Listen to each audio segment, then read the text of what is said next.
kami kembali boleh menyaksikan keindahan. Semua adalah karena anugerah-Mu Tuhan. Semua karena perkenanan-Mu atas kehidupan kami. Dan pagi hari ini Tuhan, kami boleh kembali berada di tempat ini. Kami rindu untuk memuliakan nama-Mu. Kami rindu untuk meninggikan nama-Mu Tuhan. Karena Engkau-lah Tuhan Allah kami. Engkau Tuhan kami yang layak kami tinggikan. Tuhan, kami dengan segala yang ada pada kami. Kami mau persembahkan untuk kemuliaan nama-Mu. Kiranya Engkau hadir dalam peribadahan kami di pagi hari ini Tuhan. Engkau melawat setiap kami Tuhan. Kiranya aliran Roh Kudus-Mu memenuhi setiap kami Tuhan. Membawa kelepasan bagi kami. Terima kasih Tuhan. Kami menyerahkan pribadi lepas pribadi dalam ibadah kami saat ini di tangan-Mu. Biar kuasa-Mu penuh Tuhan yang berotoritas. Dan kiranya ibadah kami boleh menyenangkan hati-Mu. Ini kami Tuhan. Kami mulai ibadah kami di dalam nama Tuhan Yesus Kristus. Haleluya. Amin. Terima kasih Tuhan. Terima kasih buat pagi yang indah ini ya Bapa. Kau masih berikan kesempatan buat kami untuk kami datang di tempat ini. Ini kami Tuhan. Dengan segala kerinduan kami datang di hadapan-Mu. Kami mau mengucap syukur ya Bapa. Kami mengucap syukur buat segala kebaikan-Mu dalam hidup kami. Haleluya. Haleluya. Haleluya. Ku naikkan syukur padamu Yesus. Ku sembah sujud kepadamu Tuhan. Di hadapan tata kemuliaan-Mu, ku tinggikan, ku agungkan selamanya. Katakan, ku naikkan syukur, ku naikkan syukur padamu Yesus. Ku sembah sujud kepadamu Tuhan. Di hadapan tata kemuliaan-Mu, ku tinggikan, ku agungkan selamanya. Segala puji syukur bagi-Mu, ku tinggikan nama-Mu selalu. Kemuliaan hanya bagi-Mu,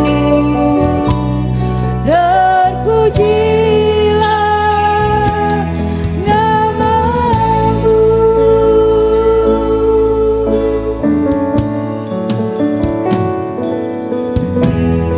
Naikkan syukur padamu Yesus.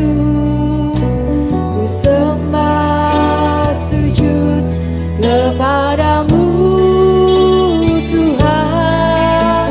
Di hadapan tata kemuliaan-Mu, ku tinggikan, ku agungkan selamanya. Ku naikkan syukur, ku naikkan syukur padamu Yesus. Ku sembah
syukur kami kepadamu ya Bapa.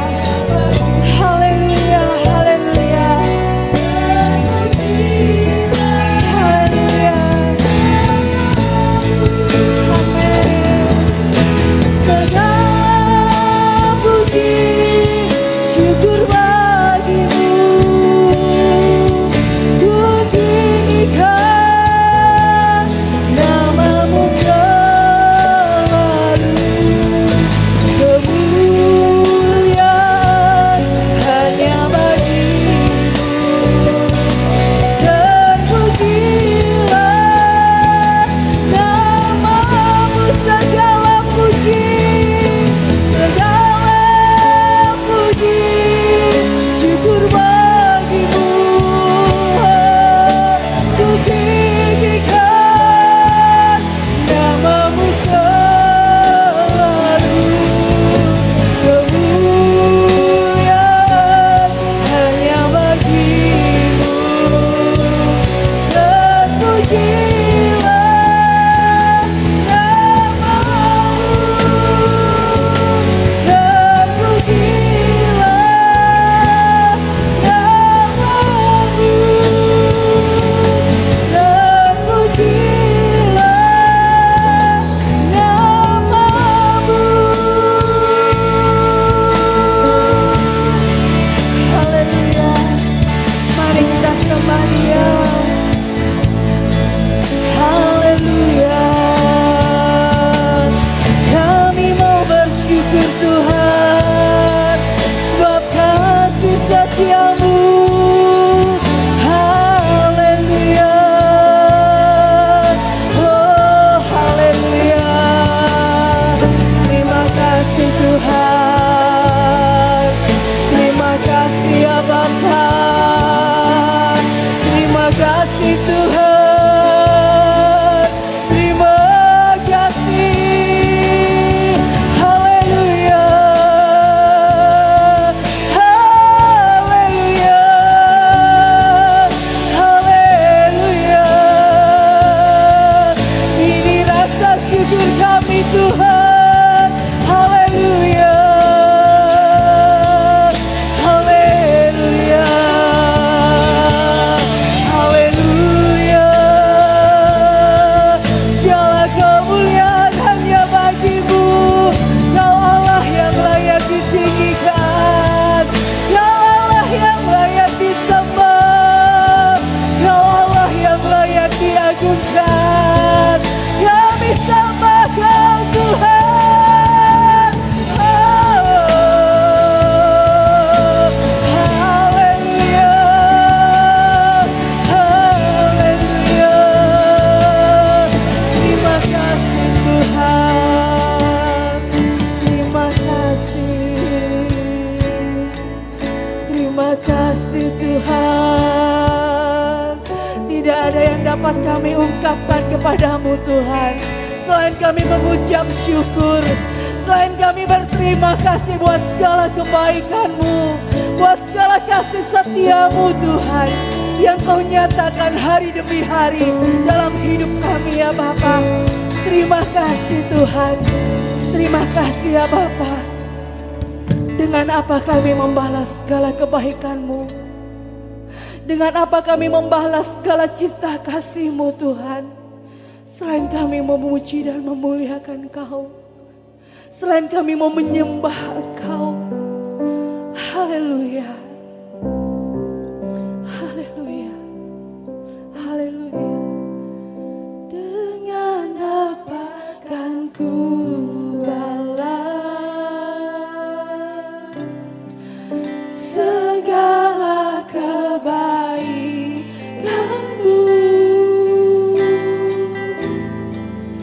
Segenap hatiku menyembah-Mu Yesus.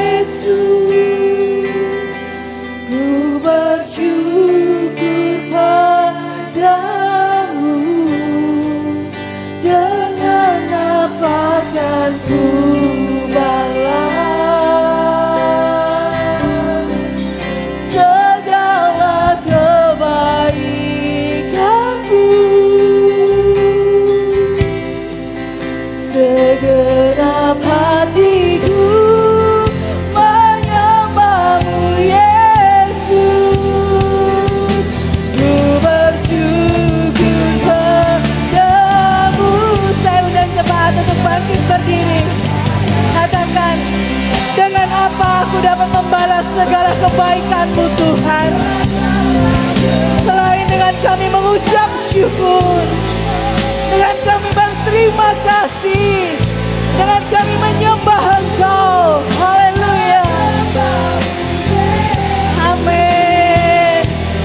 Ku bersyukur padamu, dengan apa kan ku balas segala kebaikan-Mu. Segenap hatiku menyembah-Mu Yesus. Ku bersyukur padamu. Katakan, dengan apakah ku balas segala kebaikan-Mu. Segenap hatiku menyembah-Mu Yesus.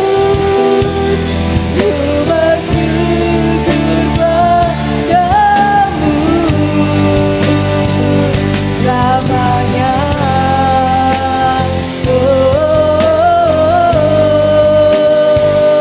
Selamanya.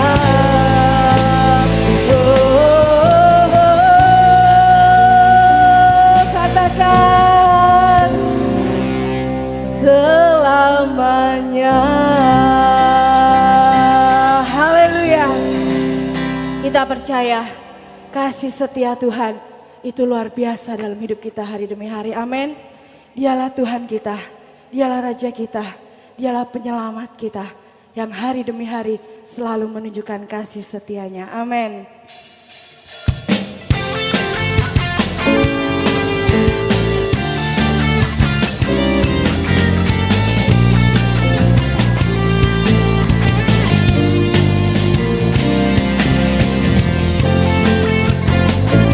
Tuhanlah kekuatan kita, Dialah mazmur kita. Haleluya.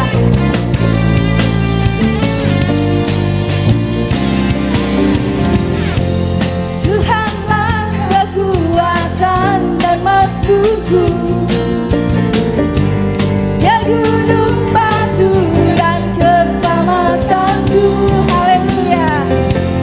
Hanya padamu hatiku percaya, Kaulah menara dan kota perlindungan. Ku mau selalu bersyukur sebab cinta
bersyukur karena kita percaya kasih setia Tuhan tidak pernah jauh dari hidup kita. Mari kita bersorak, kita mau tetap bersyukur kepada Tuhan.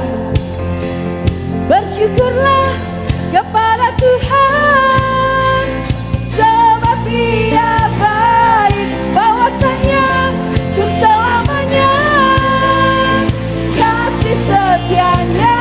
Amin. Bersyukurlah. Haleluya. Amin. Haleluya.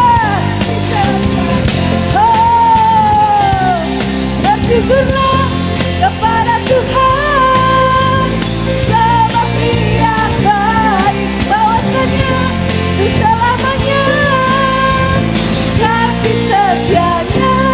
Bersyukurlah kepada Tuhan, sebab Dia baik, bahwasanya untuk selamanya kasih setianya. Bersyukurlah, bersyukurlah kepada Tuhan, sebab Dia baik, bahwasanya untuk selamanya kasih setianya. Bersyukurlah kepada Tuhan, sebab Dia baik, bahwasanya untuk selamanya, bahwasanya untuk selamanya, bahwasanya untuk selamanya kasih setianya. Mari kita sama-sama katakan amin. Haleluya. Silakan duduk kembali saudara. Kita mau terus mengucap syukur dalam segala keadaan kita. Walaupun kadangkala kita tidak mengerti apa yang menjadi jalan Tuhan. Walaupun kadangkala itu sakit bagi kita. Seringkali kita tidak mengerti akan jalan-jalan Tuhan. Tapi yakin dan percaya, apapun yang Dia perbuat, itu yang terbaik buat kita. Maka selayaknya lah kita untuk selalu mengucap syukur, berterima kasih dalam segala keadaan. Haleluya.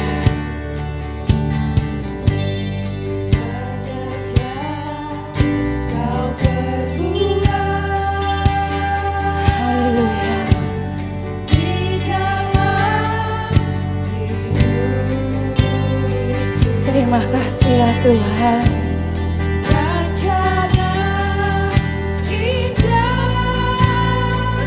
Kami mengimani Tuhan, apa yang Kau perbuat dalam hidup kami itu adalah rancangan yang indah. Haleluya.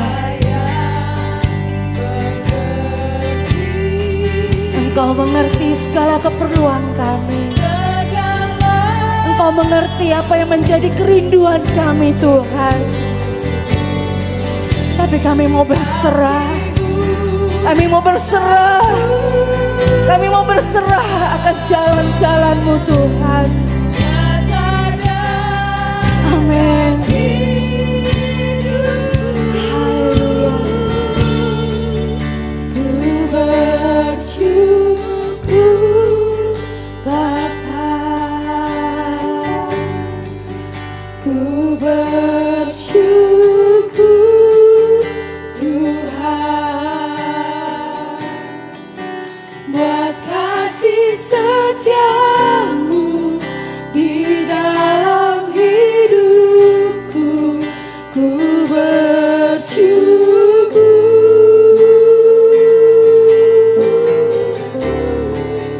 ku bersyukur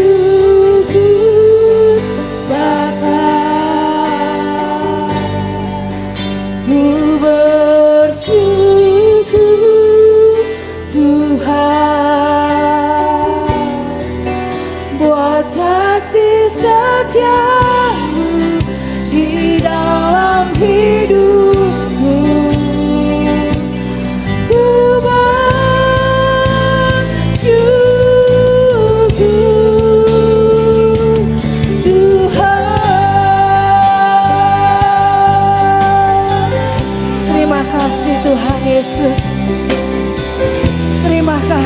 Tuhan. Haleluya. Banyak yang kau perbuat di dalam hidupku. Rancangan indahmu terjadi di hidupku. Bapa yang mengerti segala yang ku perlu. Kasih-Mu sempurna nyata dalam hidupku. Ku bersyukur Bapa, ku bersyukur Tuhan, sebab kasih setiamu di dalam hidupku. Ku bersyukur. Saya undang jemaat untuk kembali bangkit berdiri. Katakan, aku bersyukur Tuhan. Amin. Kami bersyukur Tuhan. Ku bersyukur Tuhan, buat kasih setiamu di dalam hidupku. Ku bersyukur, ku bersyukur Bapa. Waktu selanjutnya saya serahkan hamba-Nya.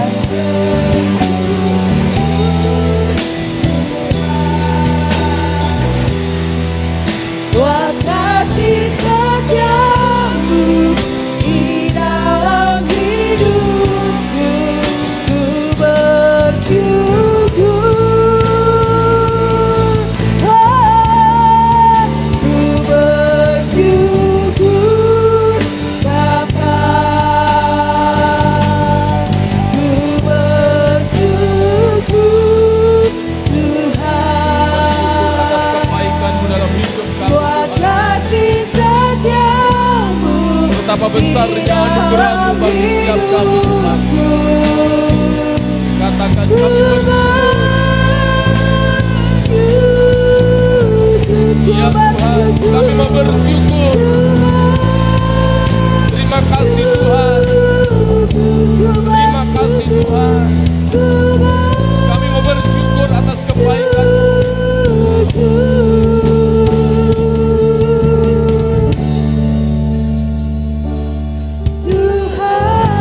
Berikan kemuliaan bagi Allah yang betapa besar kasih setianya.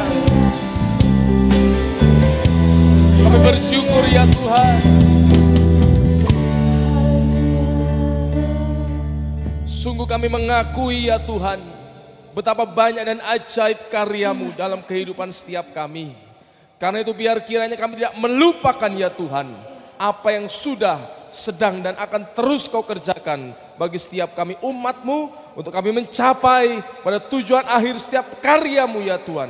Tujuan akhir dari rancangan-Mu bagi kami gereja-Mu. Kami percaya Kau ada di tengah-tengah kami ya Tuhan. Kami percaya Kau bertata di atas pujian umat-Mu seperti yang Kau sabdakan di dalam firman-Mu. Kalau sebentar kami akan dengarkan sabda-Mu, berikan pengertian, pencerahan, sehingga kami mampu mengerti dalam segala keterbatasan kami. Dan kami mampu mempercayai, mengimani ya Tuhan, dan terlebih beri kekuatan untuk kami melakukannya. Terpujilah nama-Mu, dalam nama Yesus kami berdoa dan mengucap syukur.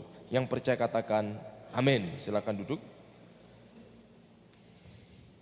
Shalom. Mari kita akan baca di dalam kitab Ulangan pasal yang pertama. Saya akan bacakan kitab Ulangan pasal yang pertama ayat yang pertama sampai ayat yang ke-8. Saudara bisa mengikuti pembacaan melalui layar LCD atau dari Alkitab saudara. Ulangan pasal yang pertama, kita akan baca yang pertama sampai ayat yang ke-8. Dengan perikop Musa meriwayatkan pengalaman di Gunung Horeb.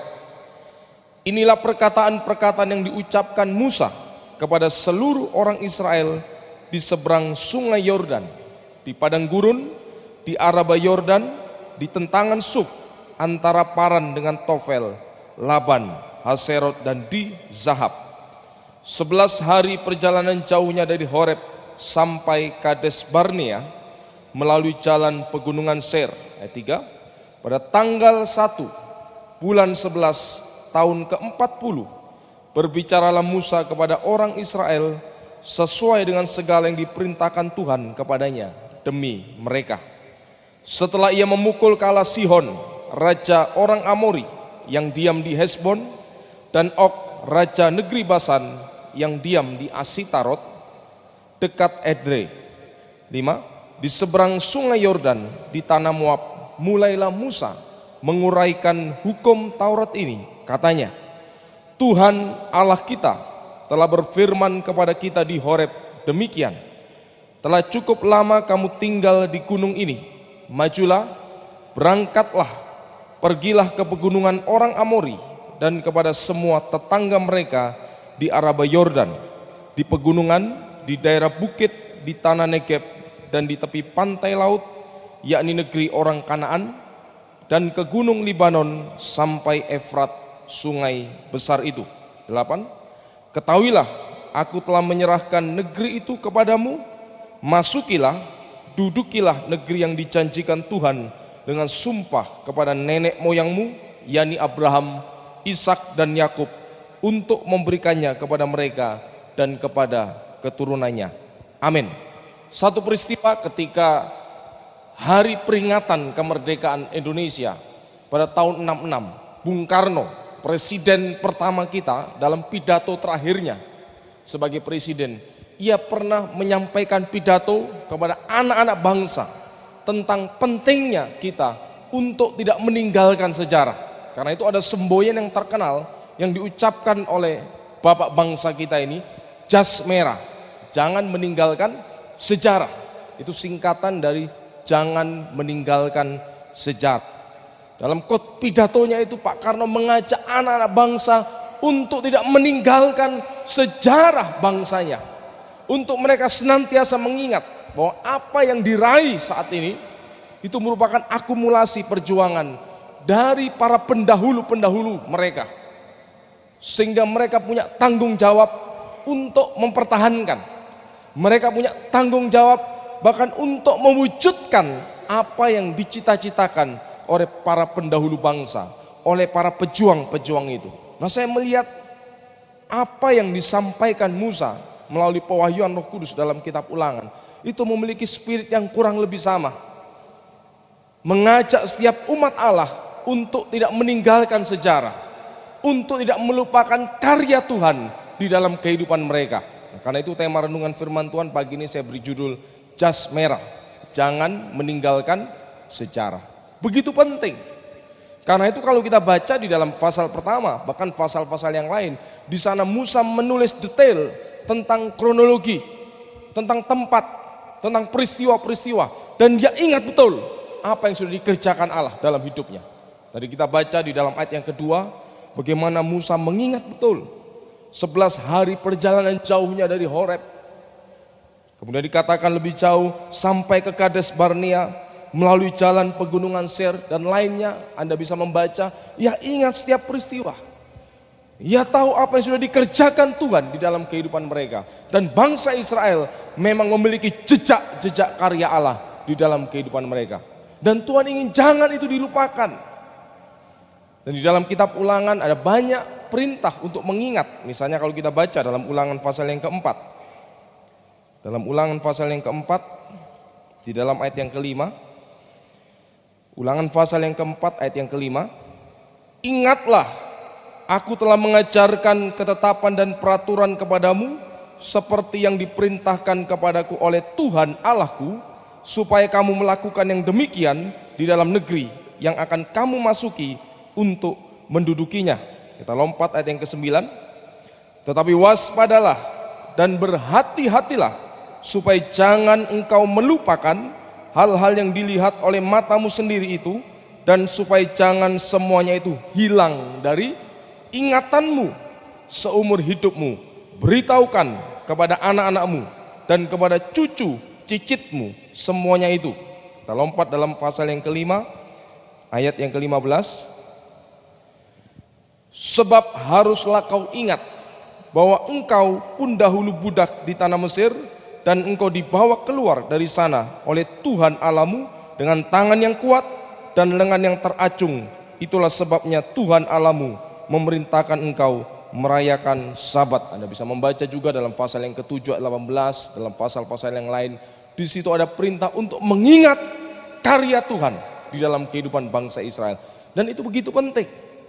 Bagaimana keadaan mereka dahulu, bangsa yang tidak memiliki masa depan. Mereka adalah bangsa yang diperbudak. Kita sudah tahu kisahnya. Anda bisa membaca dalam kitab Keluaran. Mereka tidak punya masa depan. Mereka diperbudak ratusan tahun. Tetapi Tuhan mengubah nasib mereka dalam tanda kutip. Tuhan mengubah kehidupan mereka sesuai dengan janjinya kepada Abraham, bapa leluhur mereka. Nah, keberadaan kita kurang lebih sama. Kitab suci menyatakan tidak berbeda jauh. Dalam Kolose pasal yang pertama, kalau kita lihat dikatakan Kolose pasal yang pertama ayat yang ke-13.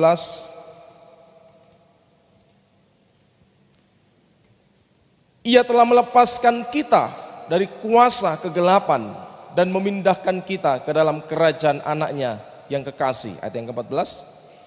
Di dalam Dia kita memiliki penebusan kita, yaitu pengampunan dosa. Inilah keberadaan kita sebelum kita percaya kepada Kristus. Kita berada di bawah bayang-bayang kuasa kegelapan. Kita berada di bawah kekuatan dari si jahat. Dan lebih dari itu, Paulus katakan dalam suratnya kepada jemaat di Tesalonika.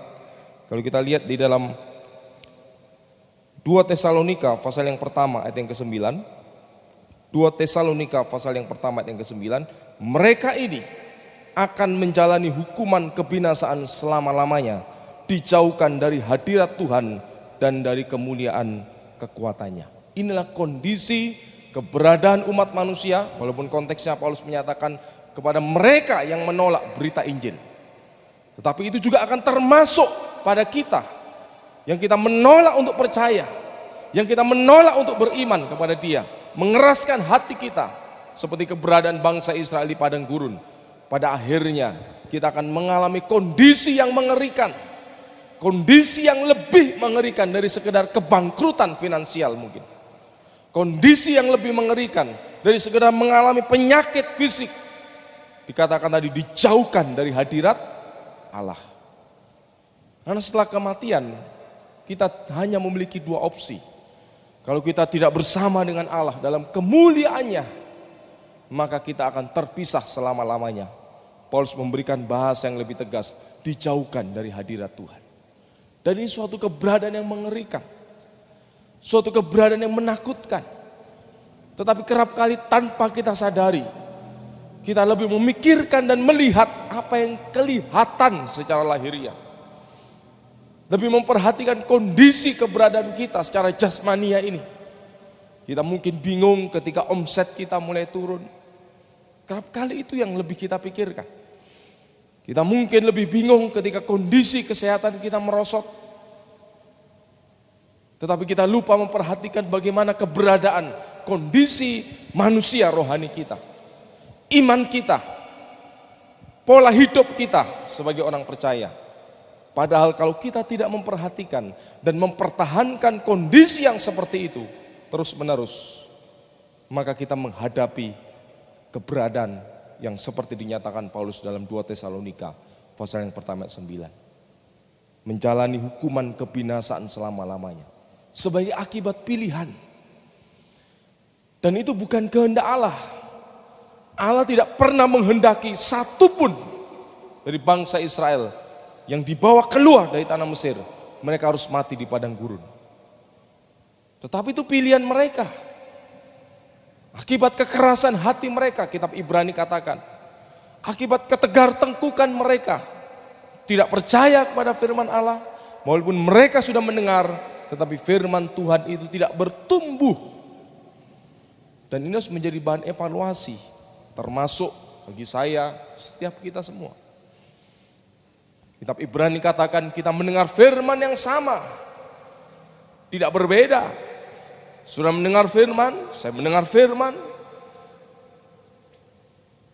Tetapi efek dari firman yang didengar itu berbeda-beda setiap orang. Yesus memberikan perumpamaan tentang berbagai jenis tanah. Benihnya sama. Tuhan tidak membeda-bedakan. Kepada si A saya berikan benih yang super. Kepada si B saya berikan benih yang kurang baik. Benihnya sama, tetapi yang membedakan respon hatinya. Tanah hatinya, bagaimana ketika menanggapi benih yang ditaburkan itu. Keberadaan kita tidak jauh berbeda dengan bangsa Israel ketika mereka dilepaskan dari perbudakan di Mesir. Bahkan kitab suci menyatakan itulah gambaran kondisi kita. Itulah gambaran perjalanan iman orang percaya. Karena itu firman Tuhan mengingatkan kepada setiap kita, jangan lupakan, jangan kau sampai mengabaikan, tetapi ingatlah terus apa yang sudah dikerjakan Tuhan di dalam kehidupanmu. Bagaimana ia membebaskan engkau. Kalau kita lihat di dalam Efesus pasal yang kedua, dalam surat Paulus kepada jemaat di Efesus pasal yang kedua,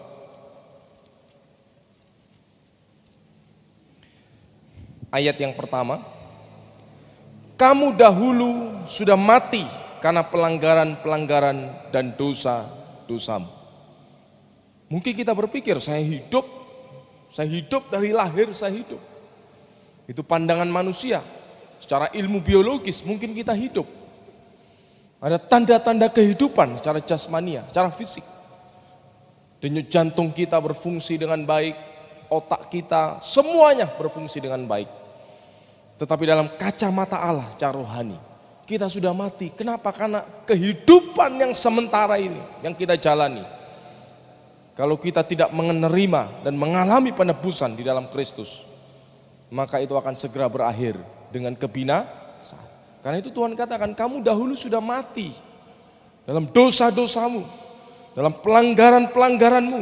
Di dalam ayat kedua, kamu hidup di dalamnya karena kamu mengikuti jalan dunia ini, karena kamu mentaati penguasa kerajaan angkasa, yaitu roh yang sekarang sedang bekerja di antara orang-orang durhaka. Yang dimaksud adalah pengaruh-pengaruh dari si jahat yang terus-menerus memprovokasi, yang terus-menerus mendorong orang-orang untuk melakukan hal-hal yang melawan Allah. Sebenarnya dahulu kami, Paulus katakan kami juga terhitung di antara mereka ketika kami hidup di dalam hawa nafsu daging dan menuruti kehendak daging dan pikiran kami yang jahat. Pada dasarnya kami adalah orang-orang yang harus dimurkai seperti mereka yang lain. Artinya kita memang layak kok dihukum. Kitab suci katakan tidak ada yang berbuat baik. Kebaikan yang dikerjakan manusia kerap kali itu kebaikan yang sifatnya relatif, kebaikan yang kadang tidak tulus. Kadang kita melakukan sesuatu ingin menerima sesuatu, kebaikan yang bersifat pamrih. Bahkan kita diajar ya, kamu berbuat baik supaya kamu terhindar dari ini dan itu, supaya kamu memperoleh ini dan itu. Tetapi juga dalam hati dan pikiran mereka, Paulus menyaksikan melalui ilham Roh Kudus, senantiasa ada dorongan-dorongan untuk melakukan sesuatu yang jahat. Senantiasa ada dorongan-dorongan untuk merancangkan sesuatu yang tidak berkenan kepada Allah. Dan kondisi keberadaan ini membutuhkan seorang juru selamat. Dan Paulus menggambarkan inilah kondisi kita. Sama seperti bangsa Israel, berada di bawah perbudakan Fir'aun. Kita berada di bawah perbudakan dosa yang tidak punya kemampuan, tidak punya daya untuk lepas dari semuanya itu. Tetapi Paulus katakan di dalam ayat yang keempat, tetapi Allah yang kaya dengan rahmat, oleh karena kasih-Nya yang besar yang dilimpahkannya kepada kita, telah menghidupkan kita bersama-sama dengan Kristus Sekalipun kita telah mati oleh kesalahan-kesalahan kita, oleh kasih karunia kamu diselamatkan. Keberadaan hidup yang diubahkan. Dan Tuhan ingin jangan dilupakan. Ingatlah ini. Kita memiliki tanggung jawab untuk mengingat karya Allah di dalam kehidupan kita. Ada dua hal, ada banyak hal sebenarnya, tetapi mengingat waktu saya akan sampaikan bagian ini. Ada dua hal, mengapa kita harus mengingat karya Allah. Mengapa kita tidak boleh meninggalkan sejarah itu. Yang pertama, karena perjuangan belum selesai. Jangan berpikir ketika kita sudah diselamatkan, kita sudah dibaptis, lalu saya katakan kepada orang-orang yang baru dibaptis, baru saja engkau menapaki perjalanan iman Kristen yang sesungguhnya. Dan ini bukan akhir dari iman Kristen. Bahkan baru langkah awal untuk engkau menapaki perjalanan sebagai seorang pengikut Kristus. Demikian juga dengan bangsa Israel. Mereka dilepaskan dari tanah Mesir, keluar dari perbudakan Firaun, keluar dari tanah Mesir. Itu belum selesai karya Tuhan. Belum selesai tujuan Allah di dalam kehidupan mereka. Tujuan Allah adalah mereka harus sampai ke tanah perjanjian. Mereka harus masuk ke tanah itu seperti yang Tuhan janjikan kepada Abraham, Ishak dan Yakub. Tadi kita baca dalam Ulangan pasal yang pertama. Demikian juga dalam hidup kita. Kita ke gereja itu bukan akhir hidup kita sebagai orang percaya. Wah, aku sudah ke gereja, aku sudah dibaptis, kita sudah melayani di mimbar mungkin, aku sudah mencapai sasaran hidupku sebagai orang percaya. Belum.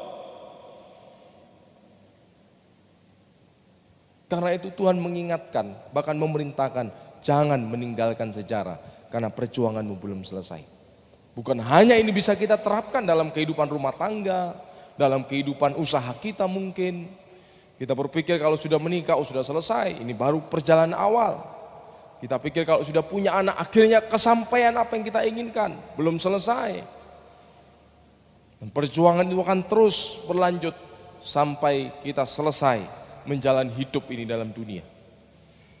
Tetapi sementara kita masih diberikan kesempatan untuk hidup dan ada di dalam dunia, itu mengingatkan kepada setiap kita bahwa perjuangan kita belum selesai. Karena itu jangan meninggalkan sejarah. Ingat apa yang sudah dikerjakan Tuhan di dalam kehidupan kita. Ingat apa yang sudah dilakukan Allah sehingga kita tidak kehilangan orientasi. Kitab Ibrani katakan dalam Ibrani pasal yang ke-12 ayat yang pertama.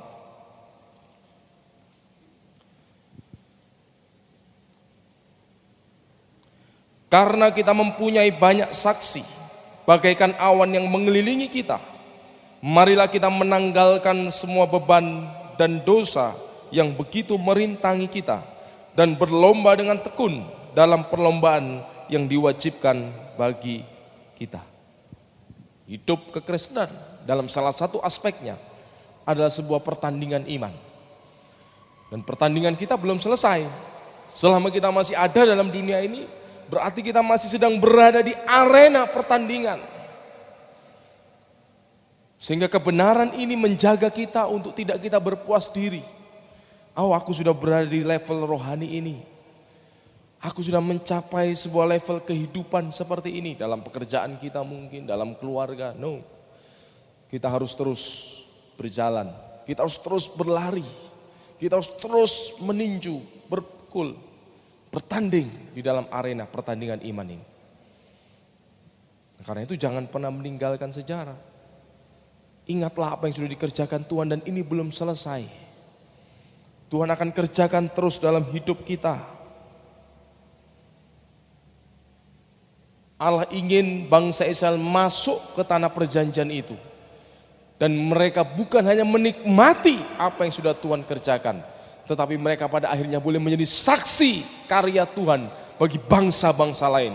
Dan bangsa-bangsa lain itu pun pada akhirnya boleh mengenal Dia sebagai satu-satunya Tuhan. Dan ini pesan yang sudah disampaikan Allah kepada bapak leluhur mereka, yakni Abraham. Ketika Tuhan memanggil Abraham, Abraham, aku akan memberkati engkau dan engkau juga akan menjadi berkat. Paulus katakan pada akhirnya berkat yang sejati itu Berkat yang lebih besar dari segala berkat jasmania yang akan diberikan Allah melalui Abraham dan keturunannya kepada bangsa-bangsa lain, itu adalah melalui Yesus sebagai Sang Juru Selamat, keturunan Abraham.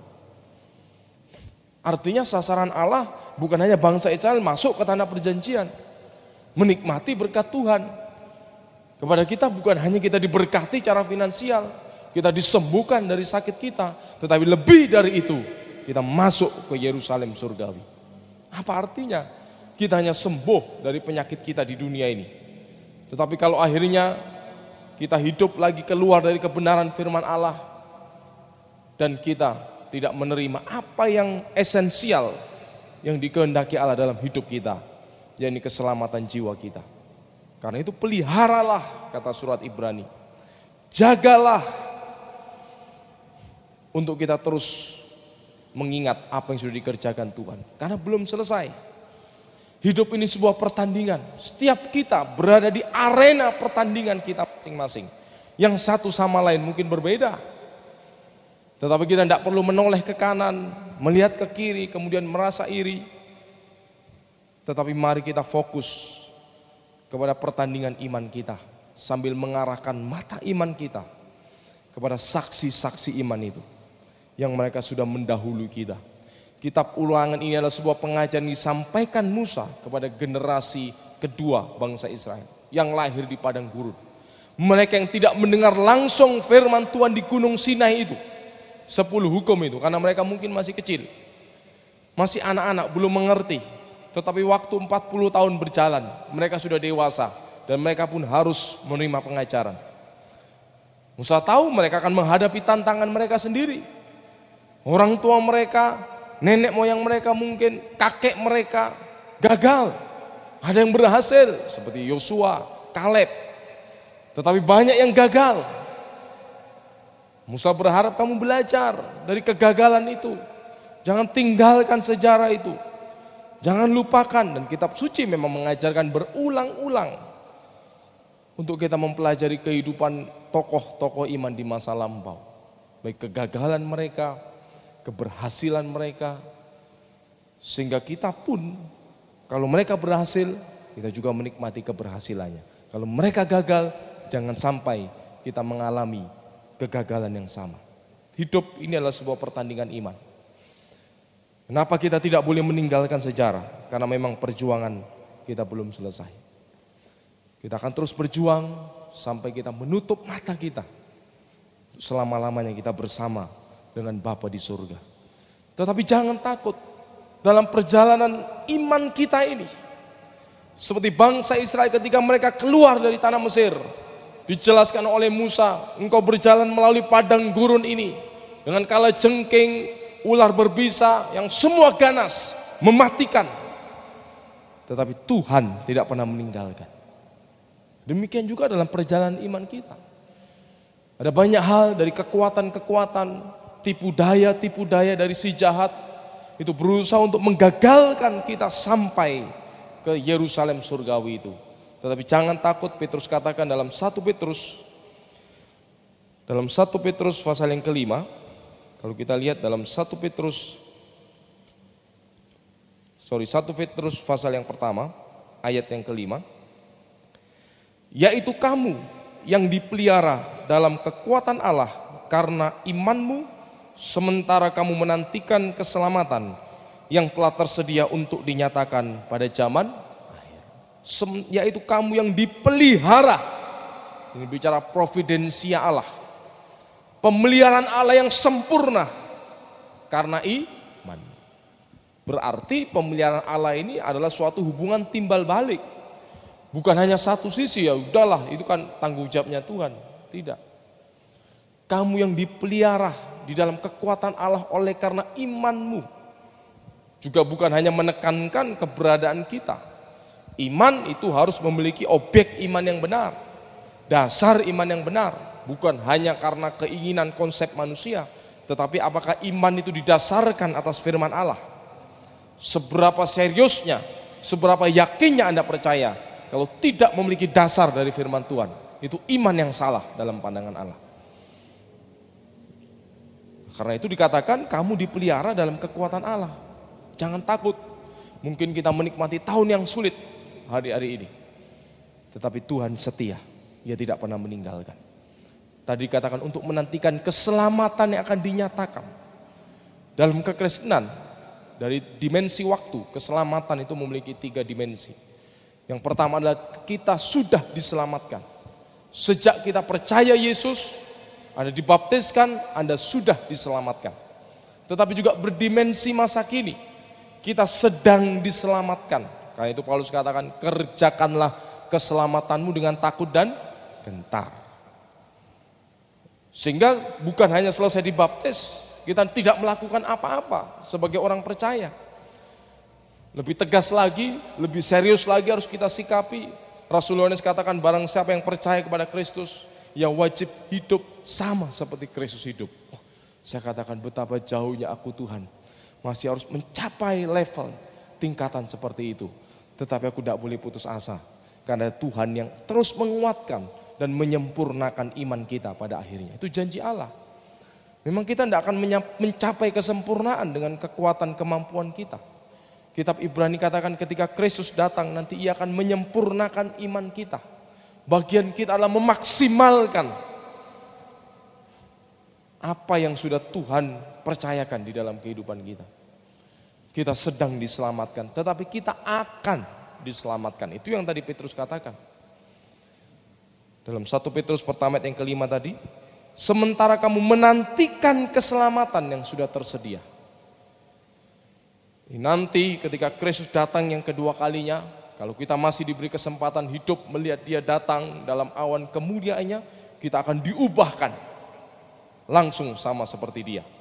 Tetapi yang dimaksudkan kepada mereka orang-orang percaya yang mungkin belum memiliki kesempatan, seperti orang-orang Kristen pada zaman Petrus. Mereka sudah meninggal dunia kan sebelum Yesus datang.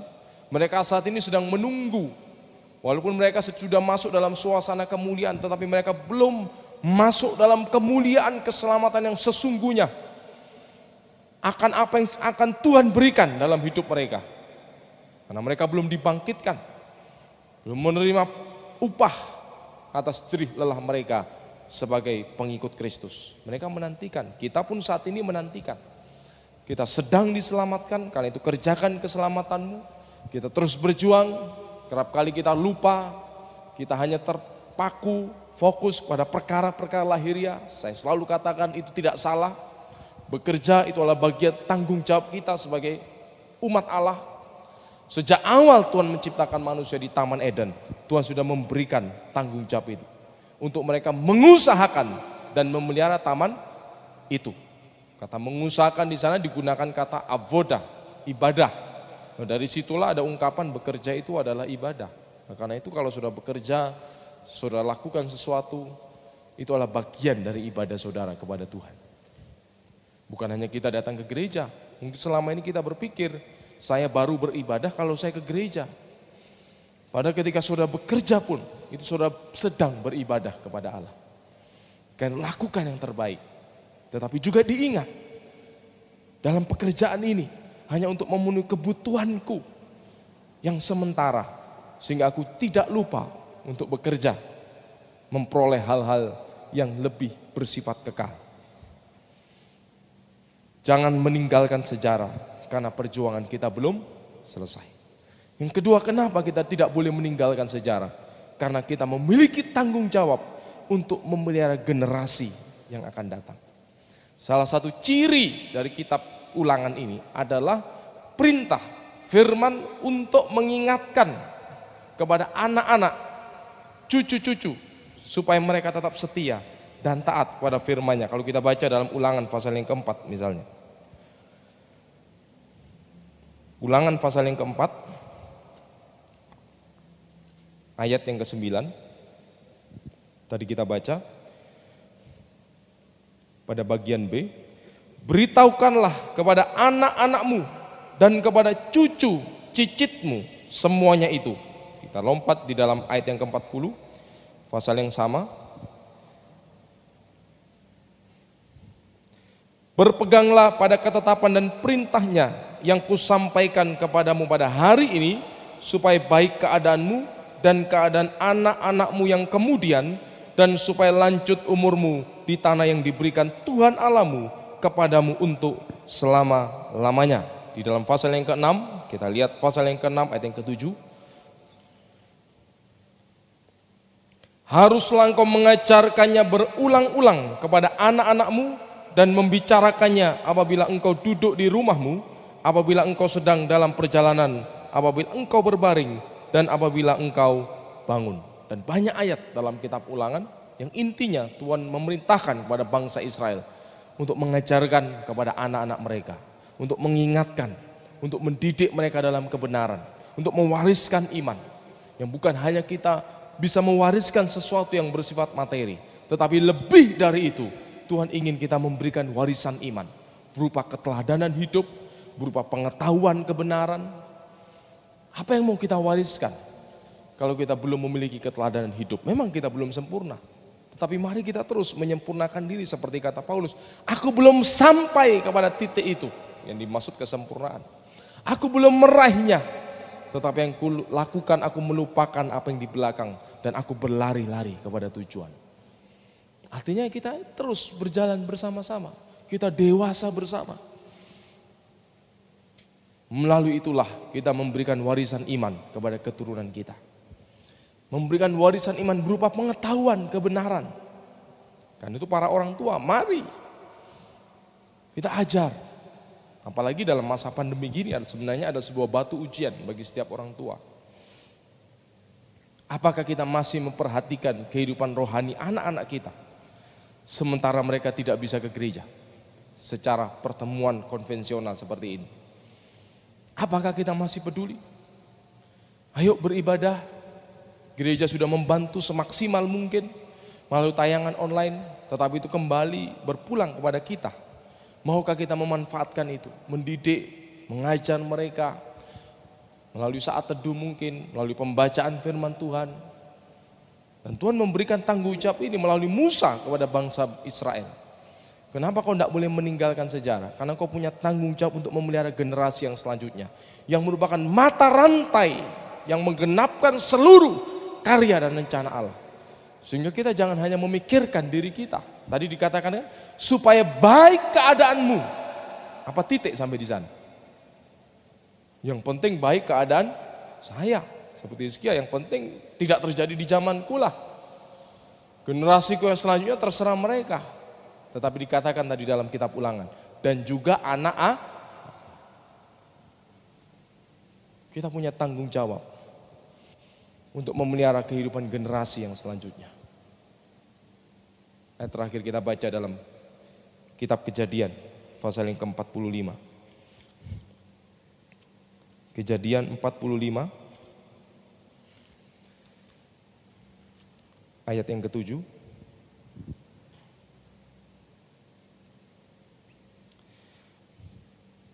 Maka Allah telah menyuruh aku mendahului kamu untuk menjamin kelanjutan keturunanmu di bumi ini dan untuk memelihara hidupmu sehingga sebagian besar daripadamu tertolong.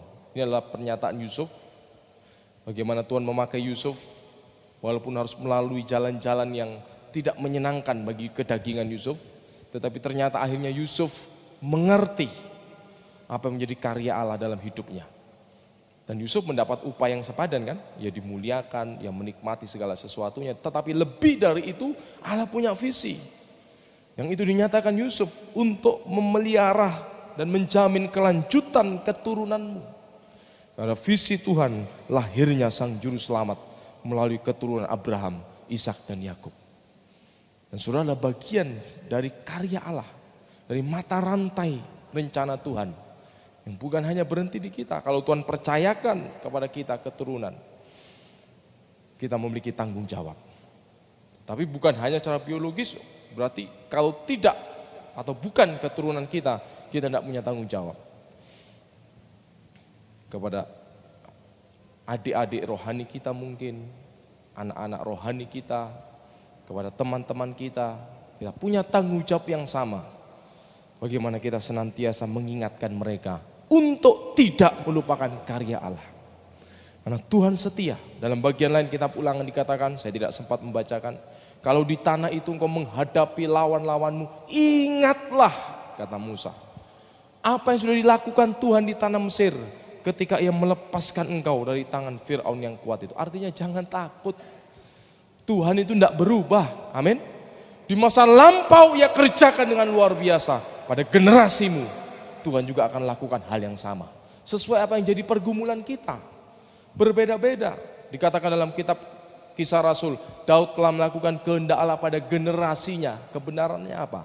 Setiap generasi kita pergumulannya, tantangannya berbeda-beda. Tetapi kabar baiknya, Tuhannya tidak pernah berubah.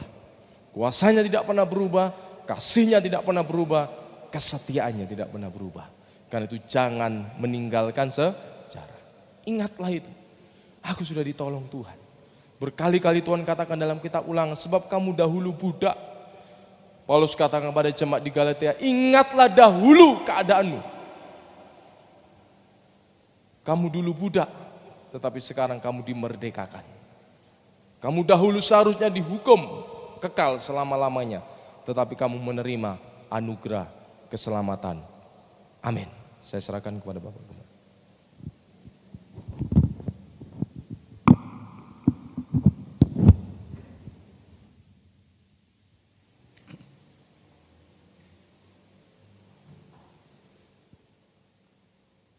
Mari kita bangkit berdiri saudaraku, kita akan akhiri dengan doa.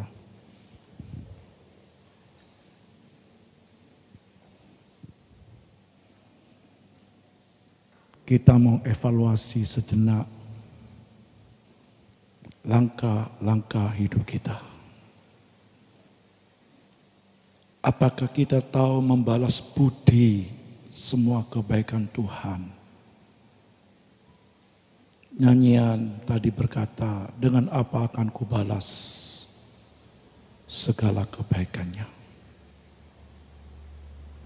Apakah kita termasuk golongan yang dikatakan kacang lupa kulitnya? Terlebih-lebih apakah kita berbuat jahat, air susu dibalas dengan air toba? Renungkan sejenak, kasih karunia Tuhan tidak pernah berkurang sedikit pun atas setiap kita. Dia mengawal langkah kita dari waktu ke waktu. Di tengah kita tidak berdaya, Dia topang kita. Dikala kita mulai putus asa, Dia berikan pengharapan secara ekstra kepada kita. Dikala kita sudah habis akal, Dia datang dengan segala hikmat-Nya yang ajaib. Dikala kita tidak memiliki kekuatan, daya, Dia datang dengan kekuatan kuasanya. Hari ini saya dan saudara sudah tetap tegak di dalam iman. Itu bukan karena siapa, tapi karena Allah sendiri yang meneguhkan. Berapa banyak kita sudah mulai menyerah. Tapi dikala itu pula Tuhan bangkitkan kita. Nyanyikan nyanyian. Ku bersyukur, ku bersyukur. Kita masuk dalam doa. Nyanyian akhir tadi, ku bersyukur. Syukur, ku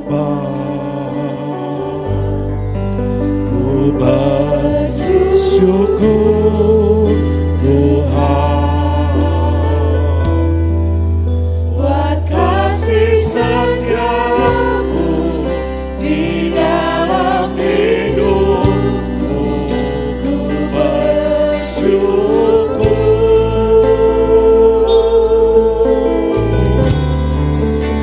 Ku bersyukur Bapa, ku bersyukur Tuhan. Buat kasih setiamu di dalam hidupku, ku bersyukur,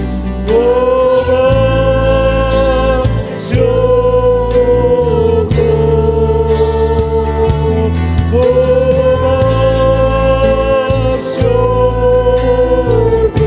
ku bersyukur.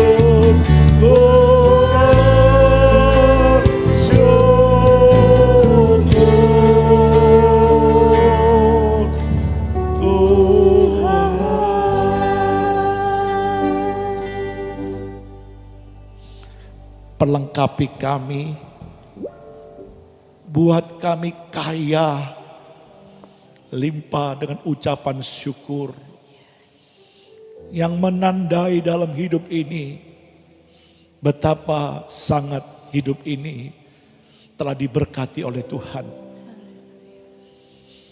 Lewat pujian syukur kami mengendalikan seluruh hidup ini untuk tidak menyakitkan hatimu.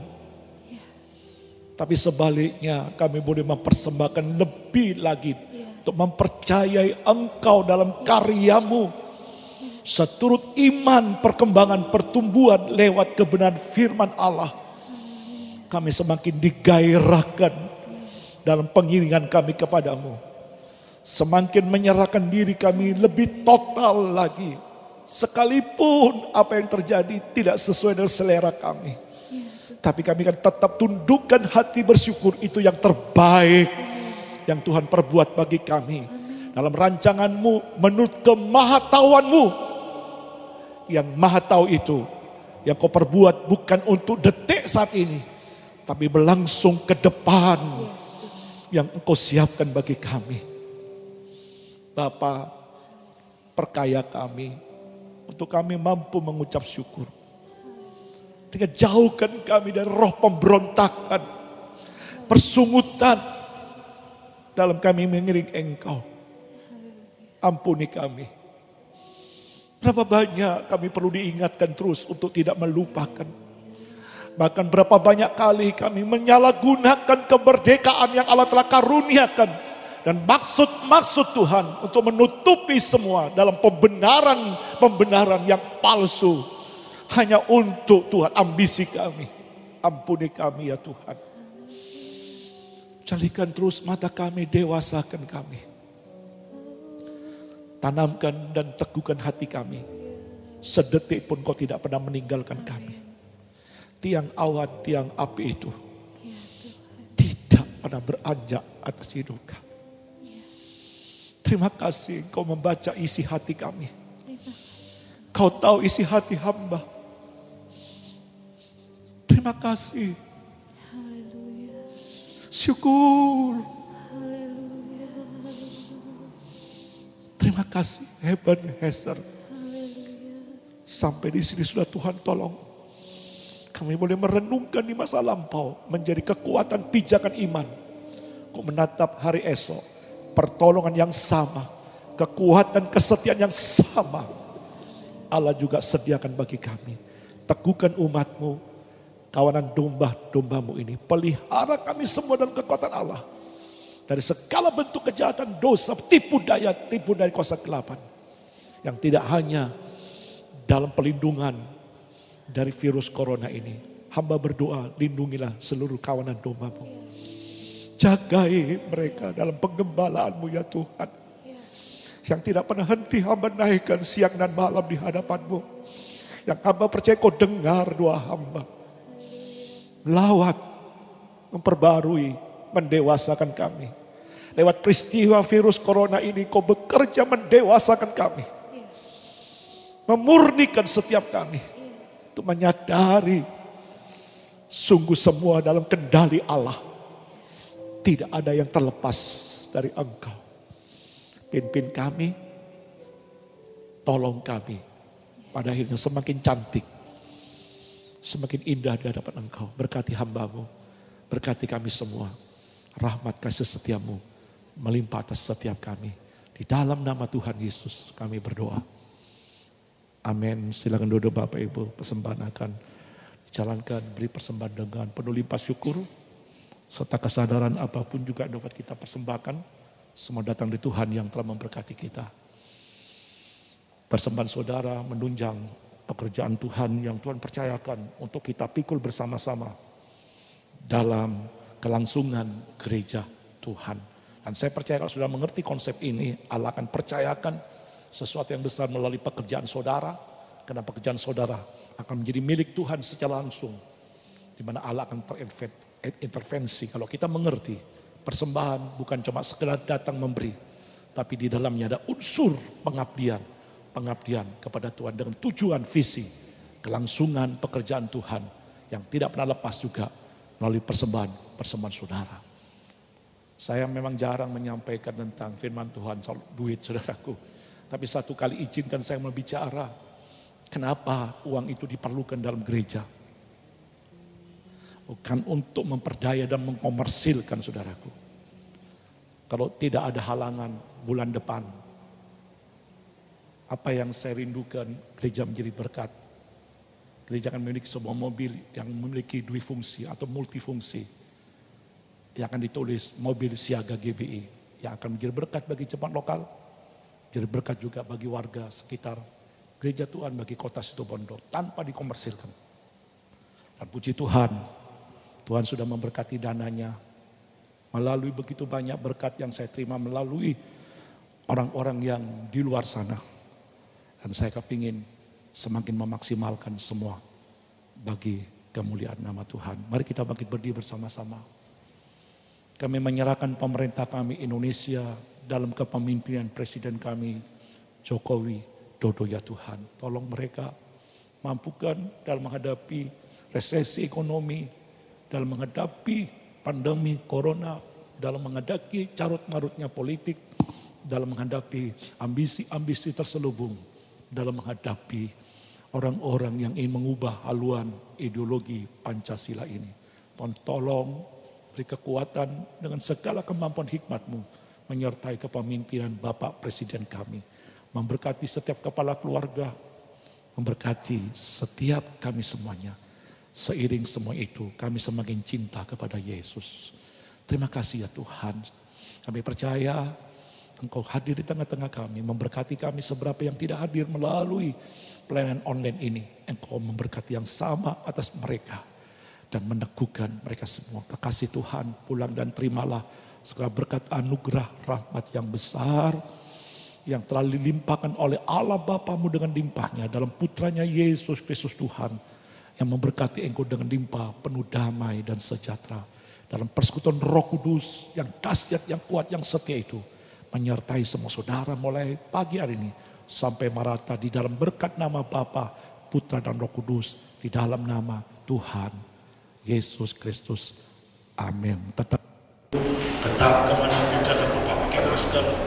Tetap menjaga kesehatan kita. Tuhan memberkati.